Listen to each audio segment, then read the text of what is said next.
What's happening, guys? It's Jeremy Blanton with RE/MAX Southern Shores, and today we're going to talk about the things they don't tell you about living in Myrtle Beach, South Carolina. We're going to discuss, and this is actually going to become a two-part series, so make sure you come back next week as well to check out that video, or if you're watching this one now, I will link to this in the future so that you can catch part 2, where we're going to talk about the pros and cons of living in this area, some things that are the good stuff about living here, and some that is not so great. And today we're going to talk about the not so great. These are the things that frustrate people about living here in the Myrtle Beach area. And the first thing on the list that I have to talk about is our weather. It is ridiculously hot to live here in the middle of summer. Our humidity gets so high at times that we may have a feels like temperature of 82 to 84 degrees, but with that humidity, it's really more like 100 degrees outside. You literally can take a shower, get dried off, get yourself fully dressed, walk out the door smelling good, feeling good about the day, and in just the time it takes you to walk, sit down in your car, start it up, and drive down the road 5 seconds, you feel like you were back in the shower again. The humidity can be so incredible in our area that it just makes it a little uncomfortable to be outside in the middle of summer. Now, during the rest of the year times, it is awesome. We'll talk about that more next week in the video. But for the first thing that I want to talk about, it definitely has to be the heat and humidity that Myrtle Beach has to offer. The second thing on our list that we have to talk about today is the insane amount of bugs that we have in the area. Now, I grew up in Reading, Pennsylvania, and we had some bugs that were there, some spiders, some ants, that kind of stuff, but none of it compares to what we have down here at times. I live right now on a pond, and my backyard of my house is just, the screen porch is coated in spiders and bugs and ants and all this stuff, and we clean it all the time. But living here in the South, we have bugs that we deal with all the time. The other thing that we have, the ones that really freak people out, are the big water bugs that come along, or the roaches as some people call them. They're these huge big things, and they like to be in cool, dark areas. And so usually if we see one, it's in our garage, and we walk out and you flip the light on and it just scurries across the floor. And of course, what do I have to do? My wife all the time sends me over there, "Jeremy, get the bug." So what do? I have to go over there with my foot and take care of it. And when you hit that thing, you feel the good crunch hitting them. But we have a lot of bugs that can be in our area, and some people just can't deal with it. Now, you can be all right with the bugs. You just have to get a monthly or quarterly pest control treatment on your home, or you can do it yourself. I will go to Lowe's. I will buy a container of bug treatment, hook it to my hose, walk around the base of my house. I buy another jug, walk around the inside, spraying under the doors, the windows, all that stuff, and it takes care of keeping the bugs from being in our house most of the time. But inevitably, what ends up happening is we get busy with life, things are going on, and I don't get to do it on the right time frame. So as soon as they start showing up again, it's another trip to Lowe's to buy more bug control, come home, put it down, and we're good to go again. The third thing on the list, which is probably the one that frustrates us locals the most, is that tourism and tourist season has basically now become almost a year-round event here in our area. I remember back when we were first thinking about moving here in the mid-90s, we would come on vacation, and if we came down, in the fall or after school season started, it would basically be like a ghost town here, and we could walk into any of our restaurants. At that time, we could even go to like the Carolina Roadhouse, walk in the door, maybe wait 15 minutes and sit down and eat that potato soup.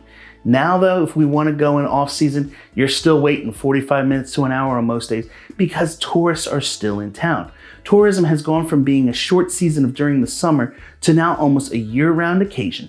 Really now the only off season that we have anymore is from Thanksgiving to Christmas. We then have the week of Christmas that is crazy, and then like the first 2 to 3 weeks of January that are really kind of when it's quiet and calm here in our area. So if you have trouble dealing with lots of people and dealing with tourists that are doing the tourist left, driving down the road, oh, there's the place we want to go, across to the left, across 3 lanes of traffic. If you have trouble dealing with those things, maybe Myrtle Beach isn't the place you want to think about living.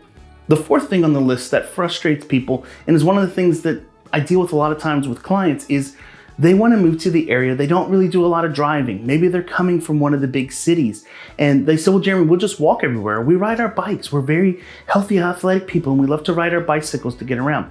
But the reality is that Myrtle Beach is not really a good walkable, easy ride your bicycle type of place.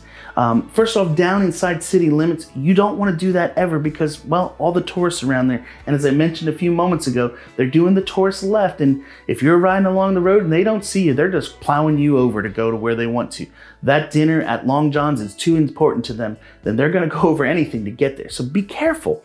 When you get outside the city limits, though, things are more spread out. There is many times that in a day, I might have to drive 15 to 20 minutes to go from appointment A to appointment B, just going maybe 2-3 miles down the road. But because of traffic, because of the road system, and because of just ways of getting around, it can take some time. Not to mention where the big public areas where it's popular and people are really staying around, they're not right next to each other. Going from North Myrtle Beach to Myrtle's Inlet, it could easily take you 30 minutes to an hour sometimes to get around. This last weekend, my daughter had a birthday party to go to.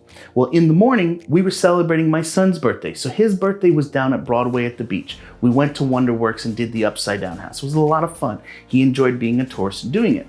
But we had to quick run home, drop him off with all of his gifts and everything, and then fly back out the door to get my daughter to that birthday party that was taking place up in North Myrtle Beach. It was a 25 to 30 minute drive to go maybe 10 miles, but we had to go through all the traffic, all the tourist stuff to get there. So getting around the area sometimes can be a little bit of a hassle and definitely take a lot more time than you may want to spend in a car. And the fifth and final reason why you may not be crazy about living in Myrtle Beach is that sometimes our homes do not have a lot of privacy. If you're in a neighborhood that has a homeowners association, you're not going to find the large spacious lots. I deal with a lot of people who are moving here from New York, New Jersey, Pennsylvania, or other parts of the country where they're used to having maybe 2 to 3 acres of land. They're private all to themselves. They're off to a quiet spot. Myrtle Beach doesn't have a lot of that. In order to get it, we'd probably have to head out west 30 to 40 minutes from the beach in order to find those places. Instead, what you can expect to find in most of your neighborhoods and subdivisions, especially areas that are in homeowners associations, you're going to find lots that are probably going to be about 1/5 of an acre to 1/4 of an acre sized lot. That doesn't leave for a lot of privacy. Yes, that means that your neighbor's house might be 20 feet over to the left and right. But the way that most of these developments make is they try to at least give you privacy either out the front of your home or out the back. Our current home that we live in now has a great view out the back of a pond. Now on the other side of the pond, yes, there are houses there, but they're easily 200 to 300 feet away from our home. And so we don't feel like we have a lack of privacy.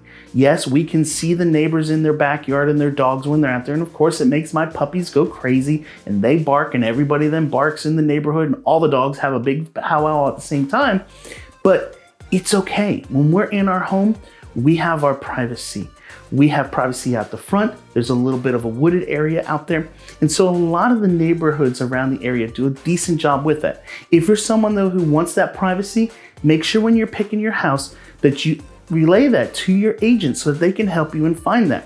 One of the things that I do a lot of times with clients like this is I'm looking for homes that back up to preserved wetlands because those areas can't always be built on. And so it's normally going to stay a private wooded area back behind there, or find something maybe on a pond or a lake or a river or on the waterway. Or heck, if you really want ultimate privacy, we can help you get that beach home and then you have nothing to look at but the ocean out behind you.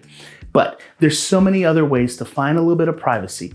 The other thing, like I said, if you want to have true privacy and space, we can take you out towards Conway and Aner, get you something with a couple acres out in the middle of the woods, and you will definitely have them. But anyway, guys, I hope you enjoyed today's video on things that you need to know when you're thinking about living in Myrtle Beach. As always, if you enjoyed this video, do me a favor, give it a thumbs up, get that bell on, and I'll catch you in the next one. And like I said, come back next week and check out part 2 of this, where we're going to talk about the real reasons why you want to live here.